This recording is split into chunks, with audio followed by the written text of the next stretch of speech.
Good morning, everyone. Hi. If you don't mind taking your seat for this wonderful, wonderful experience we're all about to have together. I am so happy to see this auditorium full and a lot of familiar faces.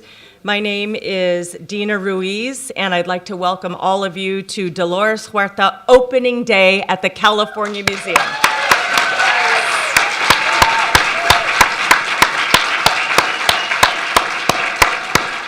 I've been around a long time. I'm an honorary member of the museum board, and I'm also the past chair of the museum board of trustees.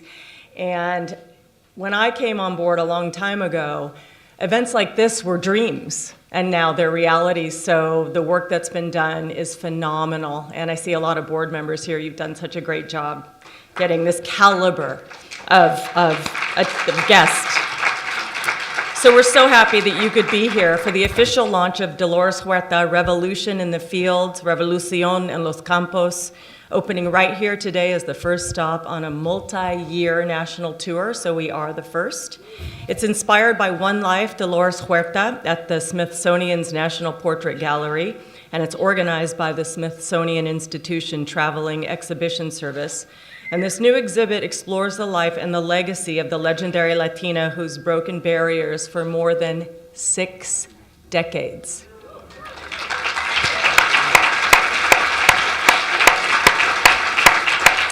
So Dolores started her work advocating for farmers' rights in the 1960s and 70s.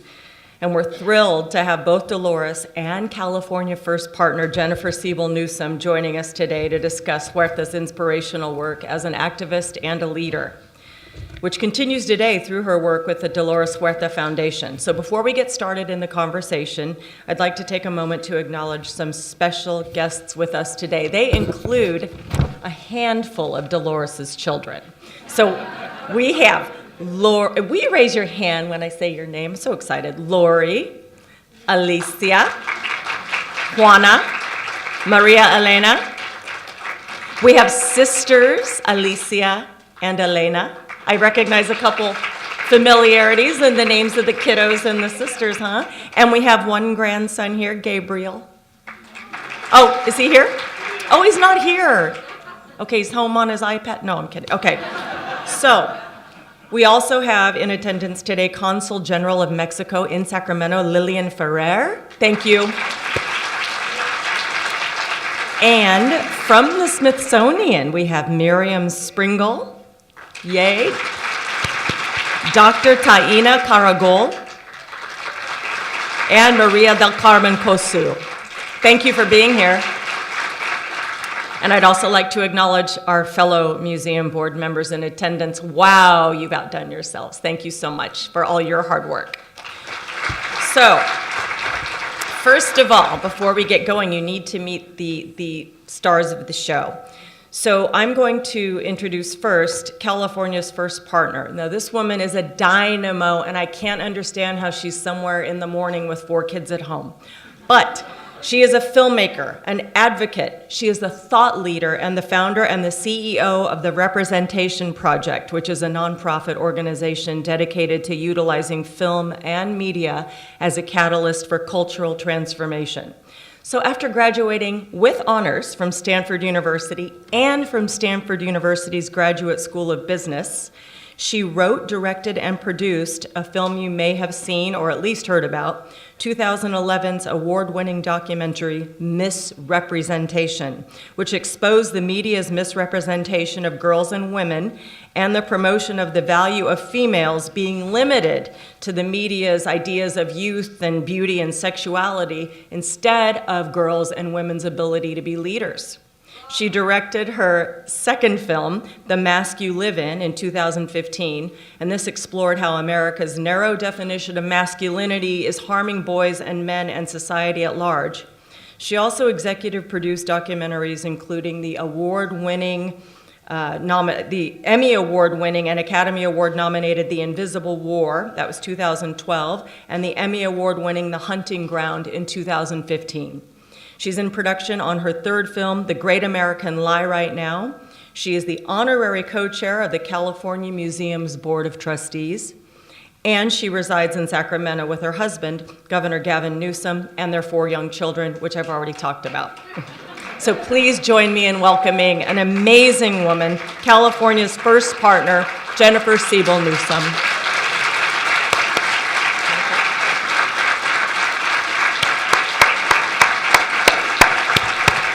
And how can you look like that, too? It's shocking. Stunning, smart, she's the whole package. Amazing. Wonderful. Next, I would like to introduce the legend, the civil rights activist, community organizer, founder, and president of the Dolores Huerta Foundation. Dolores is world-renowned for her dedication to labor rights and social justice for farm workers, as the co-founder of the United Farmworkers Union, where she worked alongside Cesar Chavez as vice president of UFW. She coined the trademark phrase, "Si se puede," or "yes, we can." The phrase not only became the UFW's motto, but continues to be used by activists today, more than 45 years after Dolores first said, "Si se puede." Her role in many of the UFW's accomplishments led to receiving the Puffin Nation Prize for Creative Citizenship. That gave her a cash award of $100,000, which she used to establish the Dolores Huerta Foundation back in 2002. The Dolores Huerta Foundation connects community-based organizers to local, state, and national movements, focusing on registering and educating voters, creating strong leadership, development, and advocating for education reform, infrastructure, improvement in low-income communities, and greater equality for LGBT community members. Over the past 6 decades, I still can't believe it when I say 6 decades of working, she's been an activist, and she has received dozens of honors and awards, including the Presidential Medal of Freedom, which is the highest civilian honor in the United States, which she was given by President Barack Obama back in 2012. So, no further ado, please welcome to the stage the legend, Dolores Huerta.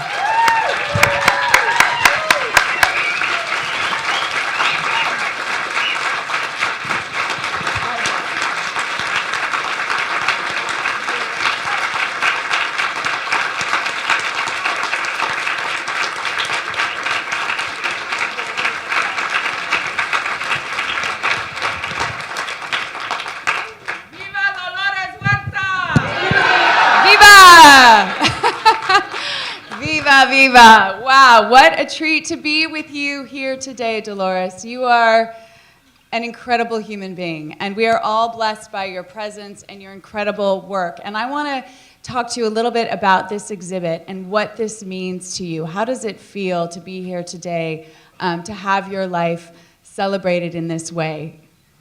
Well, I think many of us that are here in the room, and thank everybody for being here, first of all. Thank you very much for coming. When people engage, I believe in activism, they're thinking of making change, not making history. And so it's really awesome to see that so much of the work, especially as the exhibit shows, of so many people that were involved in the farmworker movement, that we also made history to the point that we can be housed here today in this wonderful museum. And I know many people who will see the exhibit are going to learn a lot about the movement. And I like to say to a lot of people, many people say, "Oh, darn it, I missed the 60s. Well, guess what? We're back." We are back. One of the things I loved about, one of the many things I loved about the documentary, Dolores, that our mutual friend Jessica Congdon edited, was when this moment when Gloria Steinem said how she was intimidated by you. Wasn't that great? I mean, it was real, it was human, and how you taught her so much, and you opened up a whole world to her. How does that feel? And now you two have just been forces together, and obviously in your own areas, but she also really kind of pulled you into feminism in a new way as well, is that correct? Well, Gloria Steinem taught me a lot also, and I remember going to the office in New York City of Ms. Magazine at that time, and seeing that they had a daycare in the office for the women's children that were working there. and to see how those courageous women were fighting for women's rights so long ago, way back in the 60s, and we see that today, when we're celebrating International Women's Day, by the way, this week, that we still see that women are still fighting for basic reproductive rights and basic representation, which I know is something that you've been working on for a long time also. But we know that we're making some progress, but we still have a long way to go. We do. And that is, thank you for bringing us back to Women's History Month, because this is, one of the many reasons why I think we're all here today to celebrate you as an icon when we think about women's history. I was recently in Washington, D.C., sitting on the commission for the National Women's Suffragette Centennial, and I was struck by, in my time period there, I had the good fortune of touring some of the museums and sort of getting a history refresher. And I was struck by how our history books barely scratch the surface of the time period where you were so active, and of women's history in particular. And it made me think about, as I prepared for this interview, how you, in some ways, have been written out of the history books. For many years, you weren't a household name in the way that Cesar Chavez was. You weren't getting the recognition that you are finally now receiving and that you deserve. What do you make of that, and what can we do to change that narrative moving forward? Well, I think the photo exhibit here today is part of the changing of that narrative. And I think that's why they call it his story and not her story, right? History and not her story.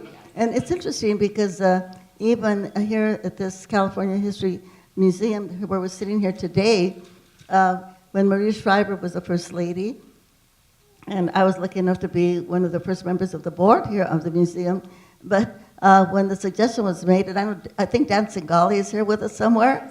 Yes, a great friend, a great partner in making the museum and what it is today. But when the suggestion was made that they add the name women to the California History Museum, some of the male members on the board resigned. They preferred to resign rather than to add the name women. So it shows that we still have a lot of that resistance, and I think we just have to continue, continue working on that, so we can let everybody know that men and women are equal, really. Maybe not in physical strength, but definitely in intellectual strength we are. And it's interesting also that just this last week, in the state of Virginia, which had they voted to ratify the Equal Rights Amendment in the state of Virginia, it would have been the state that we needed so that convention can be ratified in the United States of America. And a lot of people don't know that we are one of few countries of the world, I think there's only a handful of us that have not ratified the Equal Rights Amendment for women. That would say, literally, as a policy for the world, that women and men are equal. And when you think of the United States, we consider ourselves to be so progressive that we have not ratified that amendment yet for women. And by the way, for children, it has not been ratified for children either in the United Nations. The United States has not ratified those two conventions. So it shows that we have a lot of work still to do.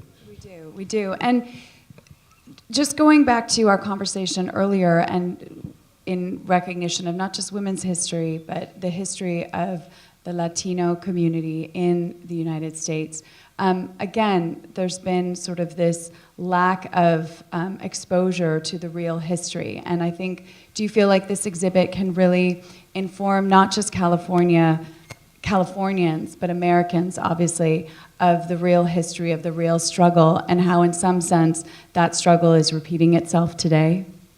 Oh, definitely. I do believe that it can include into our history books the real history of the United States of America. And it affects us today because of the racism that we're facing every single day and the bigotry.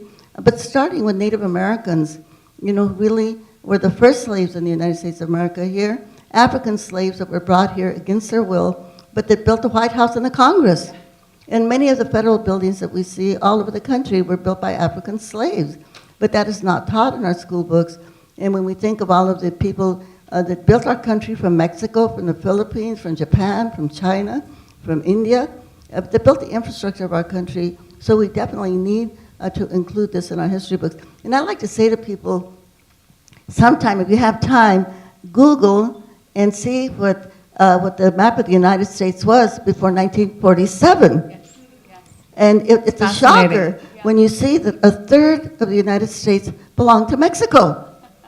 A third of the United States belonged to Mexico, and people don't realize that. And it was after all of those lands that were taken over, yes, that there was a genocide in the United States, a genocide of Native Americans. There was a genocide of Mexicans. There were lynchings of Mexicans. And because that's not in our history books, and most people don't even know that that existed. Yeah, no. So I had the great pleasure of interviewing you for Misrepresentation, where we discussed women in the media and how that impacts women leaders more broadly. In the 8 or so years since then, there's been a lot of progress. Movements like Ask Her More, Me Too, and Time's Up. And there's been a lot more support for women in the workplace and for women in our culture more generally. When you started your work, it was a very different time, and you were one of the few women in leadership. Tell us what that was like. How did you assert yourself so effectively in a very male-dominated world? And what do you make of the progress that we've made today? Well, I think the midterm elections showed that we were able to get a lot of women elected to different positions. I think Nevada, for the first time, is the legislature is completely controlled by women at this point, which is wonderful. But I think that we have to deep a little deeper, and that is to, again, in our educational system, to solve so many of these issues that we have, to start teaching our young men how they have to respect women, so that we can get rid of that whole issue of machismo, the whole issue of domination of women. But I think it has to start at a very, very early age, and so especially for teenagers. So what it means to be a man is the way that you treat a woman with respect. Because, again, people don't realize that over 100 women every single day are killed by somebody that they know, a partner or a boyfriend. And when we read about these horrible incidents that happen, it's a shocker. And to think that, and I like to say that everything in this world came out of a body of a woman. It's true. And we have to teach young boys that to be a real man is to respect women. And when we have women in power, and it's not just about women, but it's about children. You know, it's about respect. It's about sharing resources. And I love to quote Coretta Scott King. Coretta Scott King said this: "We will never have peace in the world until women take power." Yeah. And I do believe that, but I have amended her statement. I have amended Coretta Scott to say we will never have peace in the world until feminists take power. Yes. And the reason I add the word feminist is because I know a definition of a feminist is somebody who respects immigrants' rights, workers' rights, LGBT rights, who cares about our environment, and obviously women's reproductive rights. And so I know, for instance, in our audience, we have a lot of men that I would call feminists, okay? Yay. So you're included. Yay to all of you. You're included. Dolores, how did you assert yourself, though, in those days? Are there any stories that you want to share with us? Any experiences that were troublesome or that you're proud of yourself for kind of handling? Well, I think the greatest experience that I went through in Cesar, Chavez, because we had the good fortune of meeting this incredible individual named Fred Ross Sr., who was also, by the way, inducted into this wonderful Hall of Fame here, but learning how to organize, learning how to empower people, because Helen Keller once said that, and I'm going to misquote her, but paraphrase what she said, but she said that we have never been able to find a solution to the greatest evil among men, among human beings, and that is apathy. And I believe that that is what we do when we organize. We get rid of people's apathy. We give them power. We tell them what they can do. We tell them how they can change not only their situation, but the situations in their community and in their world. And I think that is the biggest lesson that I learned in organizing from Mr. Ross, enhanced by Cesar, of course. And what we do with our foundation is just talk to ordinary people in their communities. You have power to change the situation. If you don't have street lights, get out there and organize to make it happen. if you don't have sidewalks and gutters, if you don't have a good school board, elect new people there. Get rid of the ones that are there. If you don't have a good city council person or a supervisor, that the change has to come from the bottom. And people can do it. They just have to organize. And they can't do it by themselves. They have to reach out to other people to help them. Who was your mentor growing up? Who inspired you? Who gave you this courage, this tenacity, this perseverance? Well, I think there were two individuals. My mother, primarily. My mother was an equal opportunity mother because my brothers had to, they had to do the dishes and they had to do the housework. And my mother taught us chores when we were growing up. So she was very liberal in terms of us being able to go to swimming or go to dances and things of that nature. But we had to do our chores. But my brothers had equal chores as I did. And I think that was a great lesson. She always also taught us that we needed to help people. If you see someone that needs help, you have to help. It's an obligation, and you shouldn't wait to be asked. If you see someone that needs help, if you have it in your power or your skills to help them, just do it.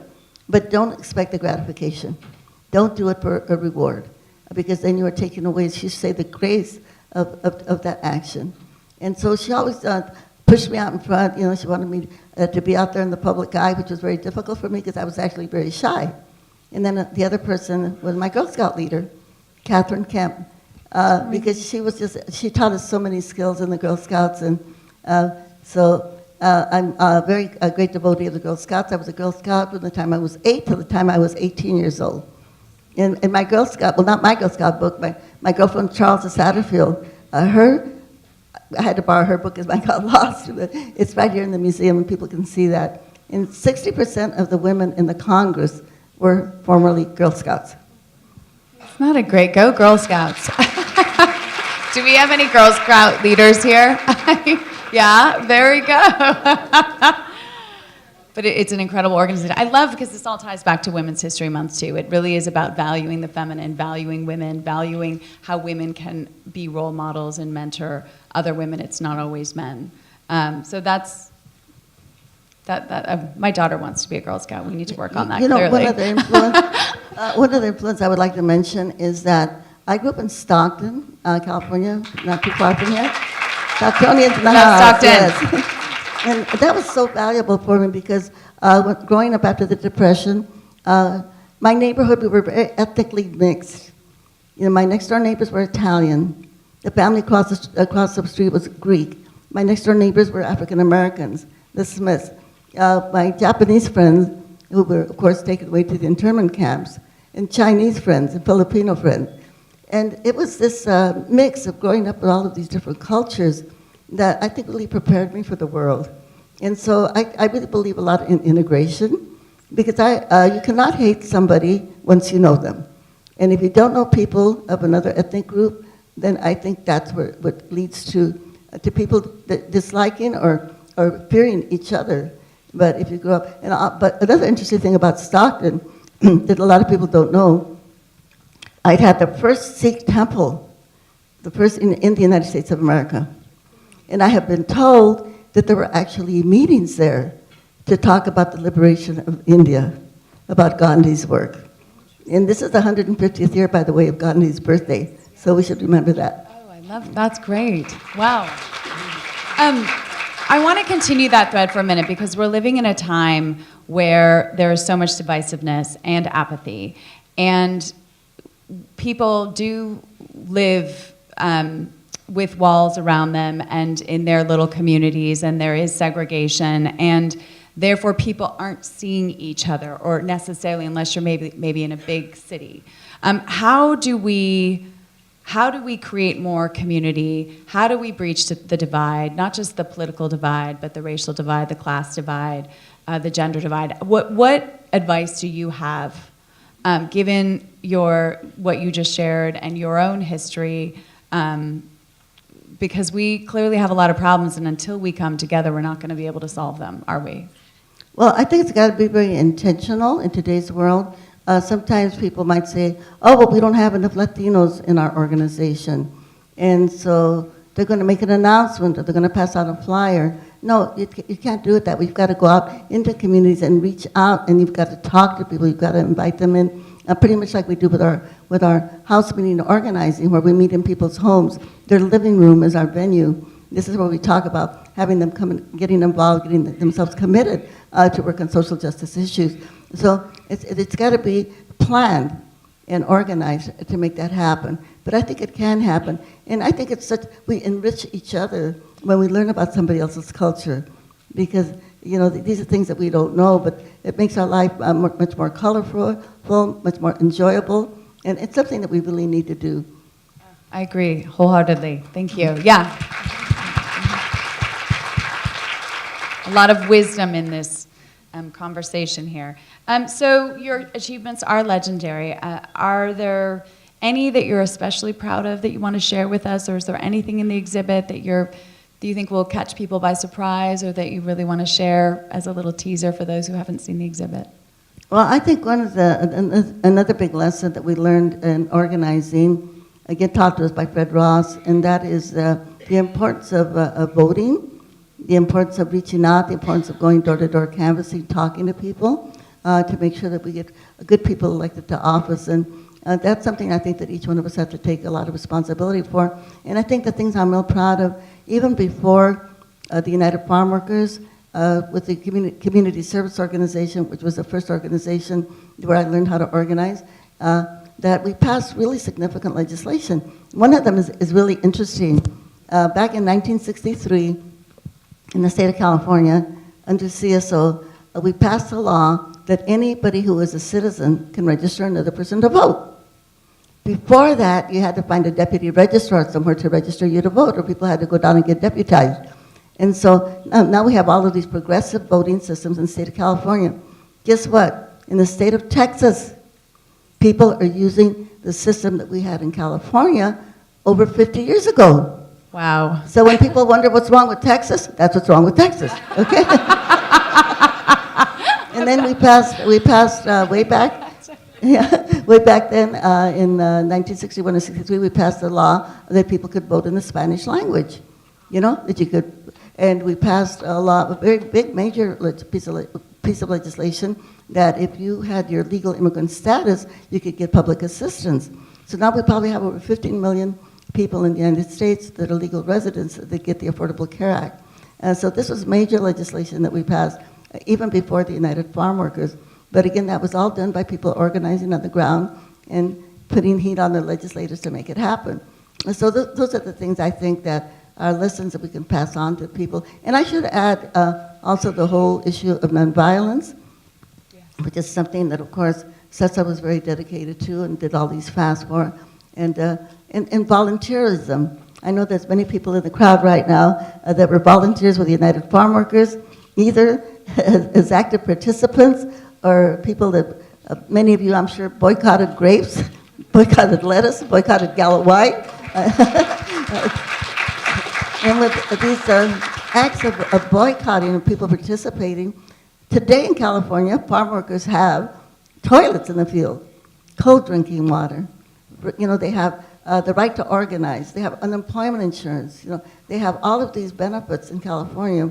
Unfortunately, farm workers in other states do not have these benefits, but because of all of the work that people here did. I should say that the toilets there are at the national level. So farm workers, no matter where they're at in the United States, they have to have a toilet and they have to have cold drinking water. Yeah, no, that's good.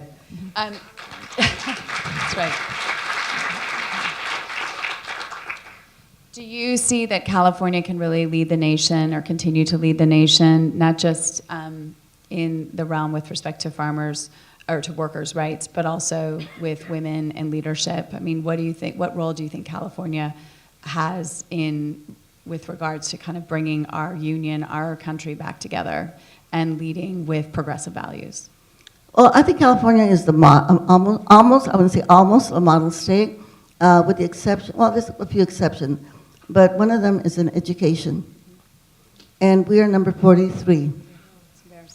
And the amount of money that we spend per pupil in education, New York State spends twice as much money than we do in California for education. And I know the reasons why. We had Proposition 13 that passed, so the commercial property owners are not paying their fair share of taxes. By the way, we hope to change that in the 2020 election. It will be on the ballot.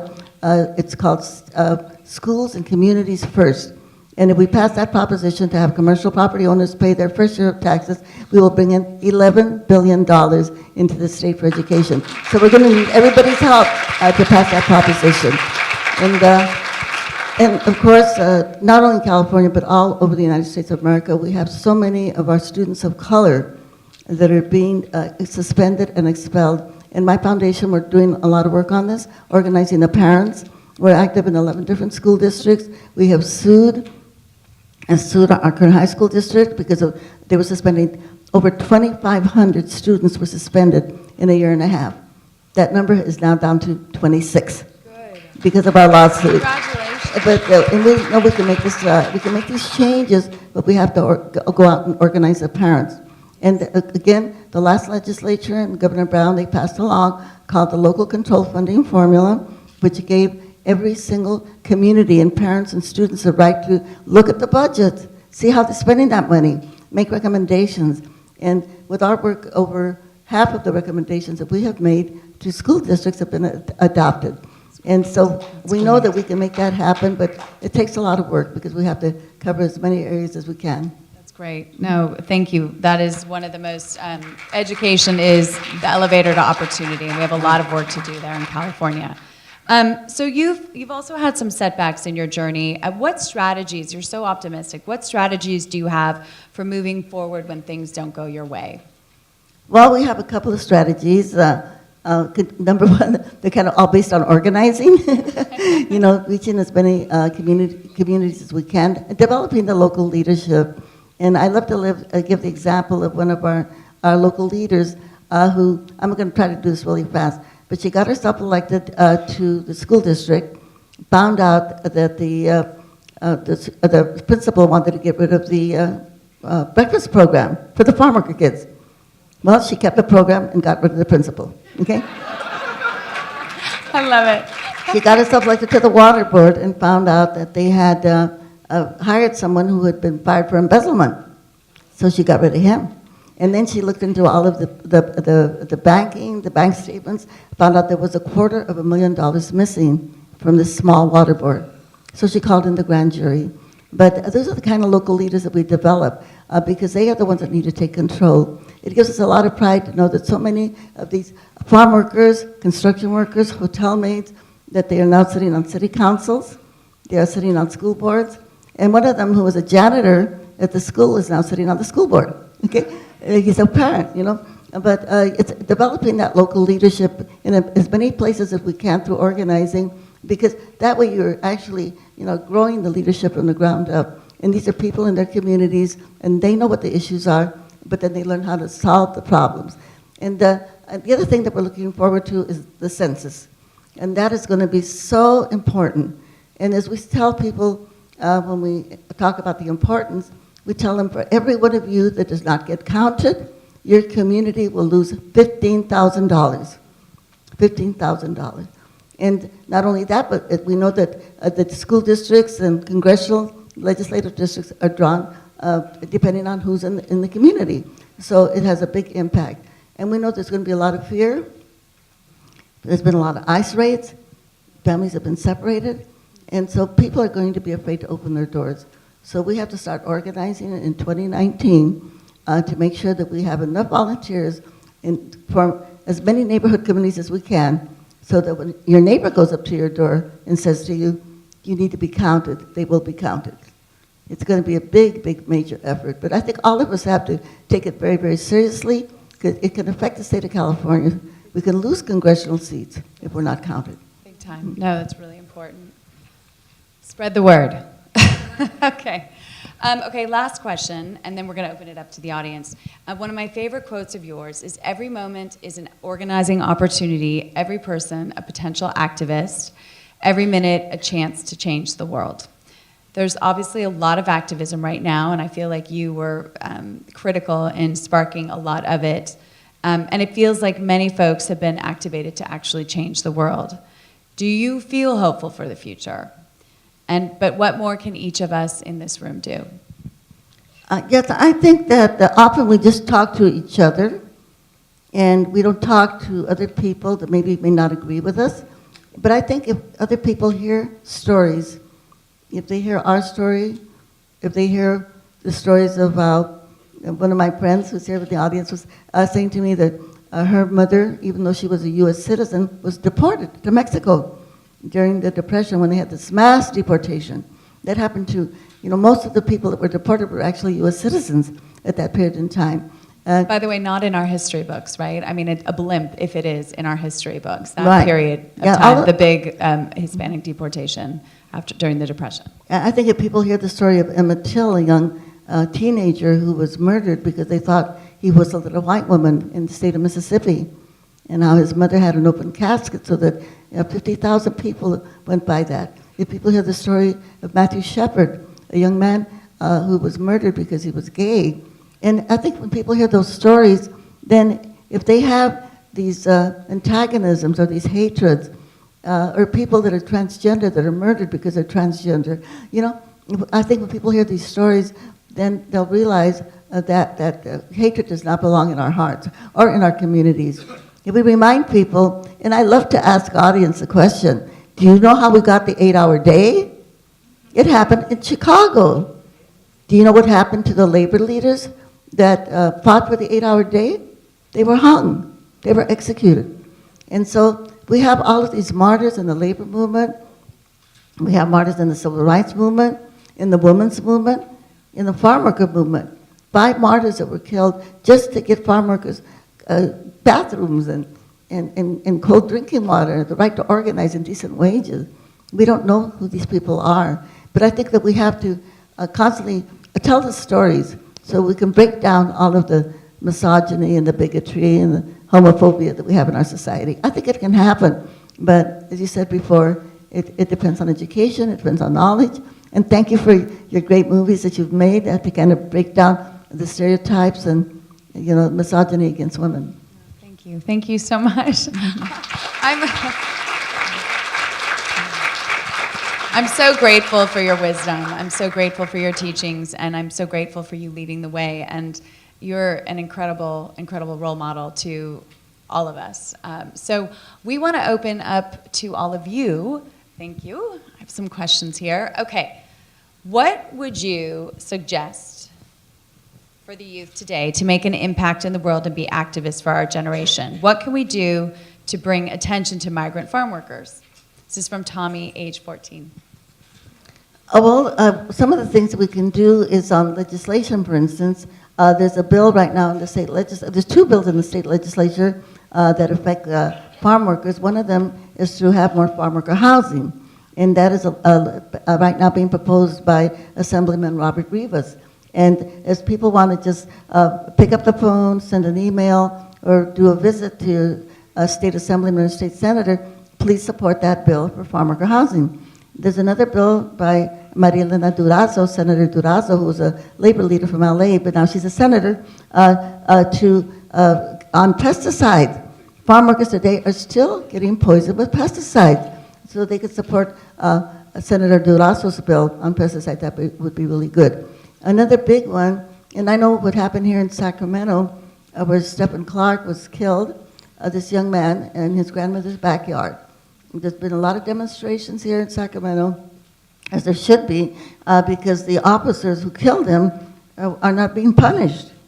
Well, Assemblywoman Weber has a bill that will change that by changing the language. Because right now, all of these police killings, the reason that policemen get away with it is because the language that covers the slaying of a citizen is, they say, if there is a reasonable cause. Well, Assemblyman Weber's bill will define that. So you just can't say reasonable cause. You've got to have a real specific reason that really gives you the justification to kill somebody else. So Assemblyman Weber's bill, yes, let's try to support that one also.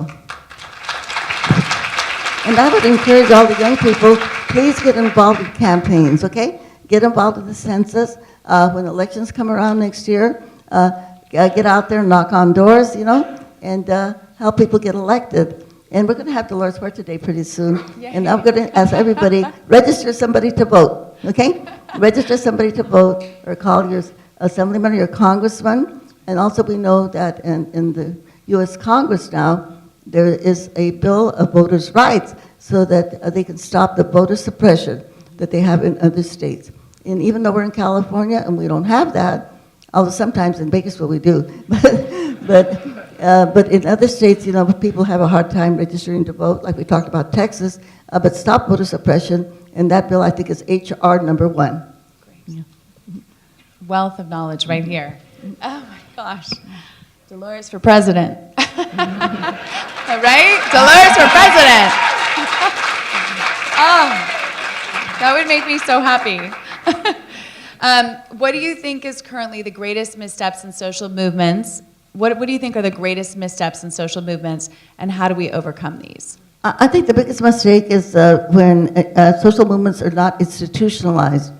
For instance, the farmworker movement, as we'll see in the exhibit, resulted in there being an organization, a union, right?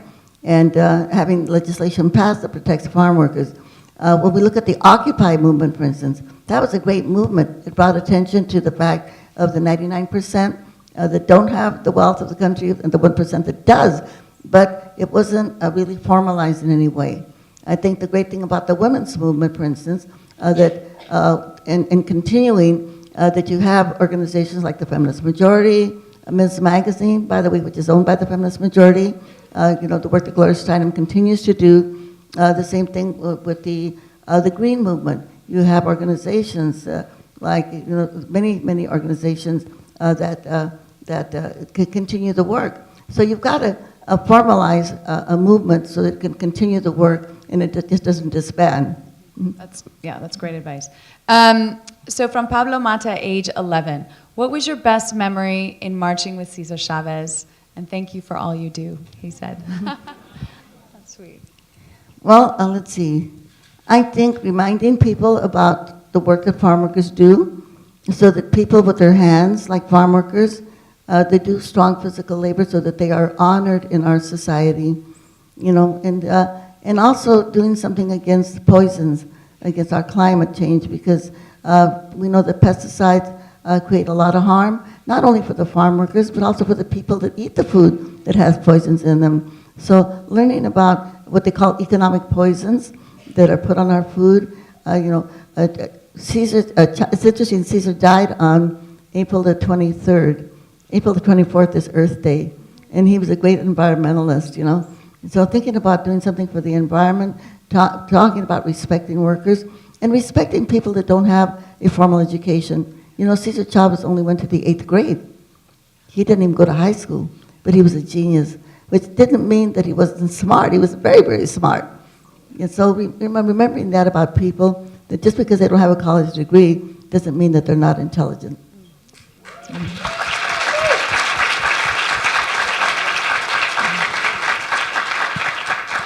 I am an elementary school teacher. I brought 2 fifth-grade girls with me, and it puzzles us that we always hear about Cesar Chavez, and we have just begun to learn about you. Has this ever frustrated you or made you feel that your voice is less heard? How do you feel about the opening of your own exhibit in the California Museum? And this is, that's the final question. From Elizabeth Ruggero Torres, Naomi Arias, and Mrs. McCormish. Thank you. Good questions. Yay, good questions. So yeah, no, I didn't want to keep bugging you about it, but were you ever frustrated by all the attention that he got? Well, as I said before, when you're trying to make change, you're not trying to make history, and you don't do it to get attention either. But I do have to say this. If I could roll back the clock, when Cesar and I had our first meeting about organizing the Farmworkers Union, and then Cesar said to me in that meeting, he said, do you mind if I am going to be the spokesperson for the union? And me, like most women, said, oh, of course, that's fine with me, Cesar. But I think if I could roll the clock back to that meeting, I would have said, well, you know what, Cesar, you be the spokesperson half of the time, and I'll be the spokesperson the other half of the time, right?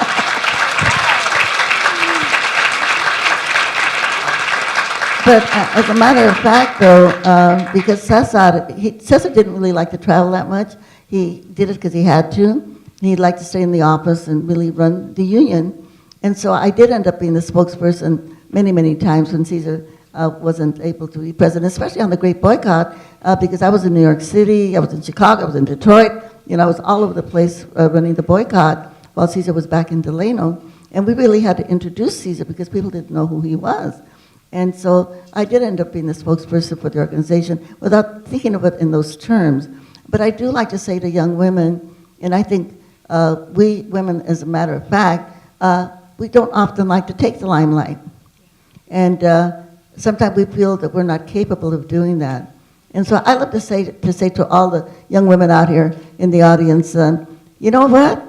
If you are asked to do something or you want to do something and you feel like you're not quite qualified, do it like the guys do. Just pretend that you do, okay? Learn on the job.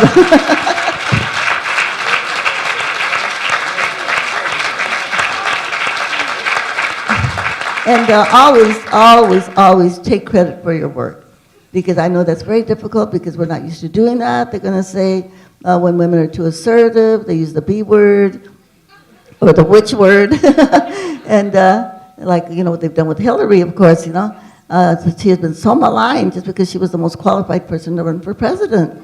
But we really have to, as women, stand up for ourselves and stand up. And if we don't stand up for ourselves, as you know, if we don't stand up for ourselves, how can we stand up for other women? How can we stand up for other girls? And I love Nancy Pelosi, and I've been saying this a lot, when she took that gavel at the House of Representatives, and she called the House of Representatives to order, and she said, I call this House to order on behalf of the children of the United States of America. And I think that's what it's all about, right? And I think women, we care about children, so that's why it's important that we are able to take those positions of power, be the decision makers, and do whatever we can to do to get in that boardroom to be the decision maker. Yes. And for all the young men in the room, just a reminder, just to think about the other half, right? Know that sometimes things come a little bit easier for you, and to maybe reach out a hand and pull that young girl up beside you, right? Partnership. It's all about partnership, right? Elevating everyone. It's all about partnership. When were you the most afraid? It's a good question. How did you move through that fear? Any advice for young women on the topic of facing fear, anxiety, and doubt? I think the most fear that I had was once when in the middle of the night, someone knocked on my door and they told me that they had been sent by Helen Chavez, Cesar's wife, who, by the way, was a very, very strong woman. I always like to say that Cesar was only afraid of two beings, God and Helen. But anyway, and this was like in the middle of the morning, about 4 o'clock in the morning, and I thought, Helen, something must be really, really wrong for her to send somebody. But when I opened the door, well, luckily I had a latch on the door, which my son Emilio insisted that I put there, and they tried to push my door in, and they broke all my windows at my house, and I was very, very much afraid. And I had 2 of my young children with me. Then we locked ourselves in the bathroom, and we didn't know what was going to happen. It was a terror attack, basically. They broke all the windows of my house. And it was sent by one of the growers, one of the foremen of the growers. I found out later. I actually saw the man later on, and he was a foreman. But that was very fearful. And I was afraid for my children at that point in time. So, I think sometimes when you go out there in the movement, you do have incidents like that happen. But you've got to move beyond that. You can't let that stop you. Because if we let threats or terror stop us, then we can't do our work. And I think myself and many of the people in the movement, as I said before, we had many people that were beaten, people that went to jail, people that were killed, and it's unfortunate that does have to happen, and hopefully we can prevent it from happening. But those are just things that happen. But the thing is, we can't let fear stop us. As the civil rights song says, we can't let anybody turn us around. We got to keep on marching, keep on marching. Keep Marching on marching. keep speaking truth to power. That's right. That's great. Do you consider yourself to be a Chicano feminist? And do you consider yourself to be among the most influential Chicana feminists? Well, that's a big order. I do. I consider you to be the most influential. Yeah, I think I do consider myself a feminist, and sometimes a born-again feminist, because I had to learn the lessons of the rights, abortion rights. And as a Latina Catholic, having 11 children, yeah, I obviously had to rethink my position on that. But I do believe very much that a woman and only a woman should decide what to do with her own body. Because women cannot be free unless they can decide what to do with their own body. And for those people that don't agree because of religious reasons, we just like to say, and I always like to quote Benito Juarez, the great president of Mexico, who said, respecting other people's rights is peace.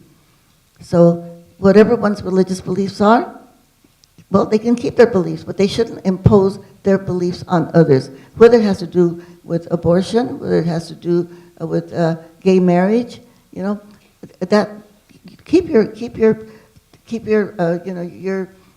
beliefs to yourself, but don't impose them on others. And definitely don't vote because of those beliefs. You know, we have to respect the rights of other people. Mm-hmm. That's great.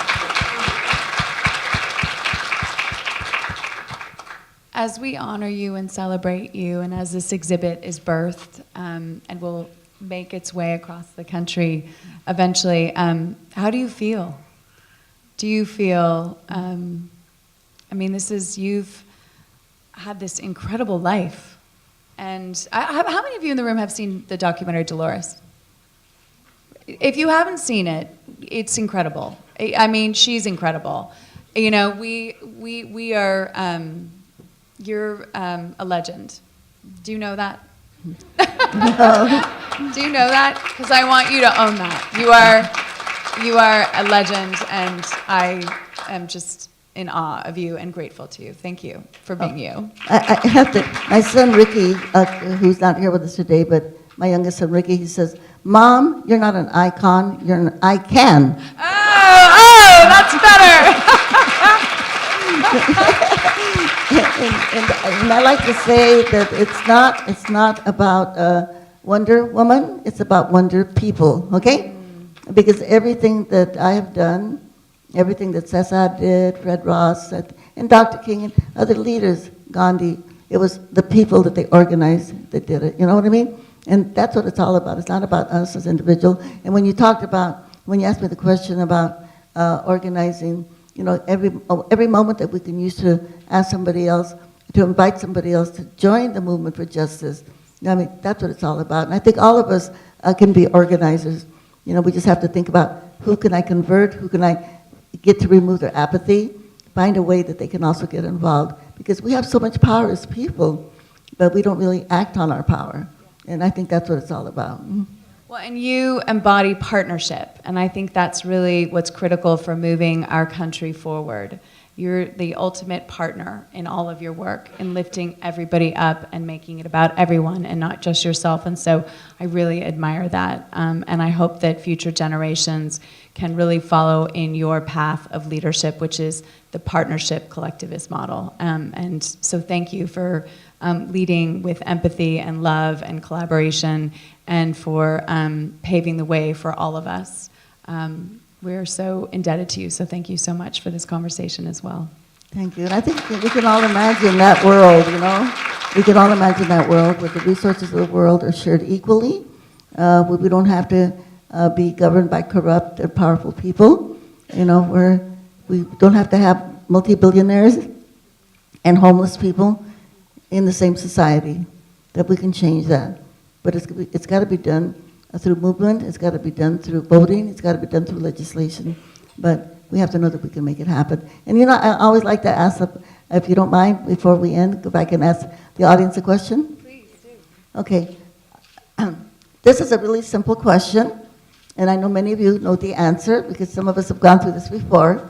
And the question that I just love to ask everybody and remind them, actually, it's a reminder of who's got the power. And so I'm going to ask the audience a question, who's got the power, but I want you to shout it out very loud so the neo-Nazis can hear us, okay?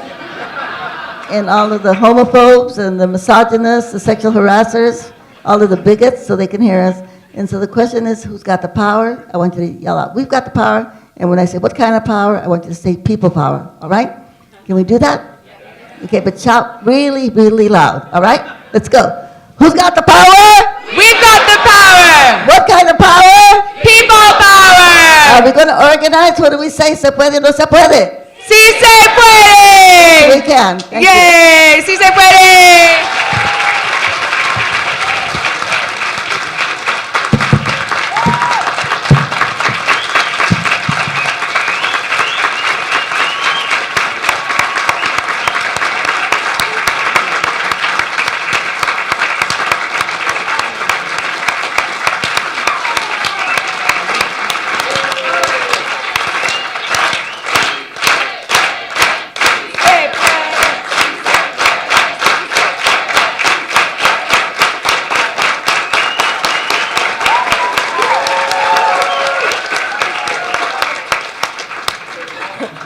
Wouldn't that be an amazing presidential ticket right there? Thank you so much to our trailblazing first partner, Jennifer Siebel-Newsom, and our living legend, Dolores Huerta. Thank you. Beautiful. Wow. Thank you, ladies, so much. Thanks all of you for being here today. Do not miss the exhibit, the Dolores Huerta Revolution in the Fields, Revolución en los Campos. The exhibit is on the second floor. Then come right back here at 12:30, and you'll get to hear the backstory of the development of the exhibit from the Smithsonian curator herself, Taina Caragol. And then at 2 o'clock, Dolores, the award-winning documentary, will be screened. So see you back here at 12:30. Thank you. I'm sure we are all walking on air. Thank you so much.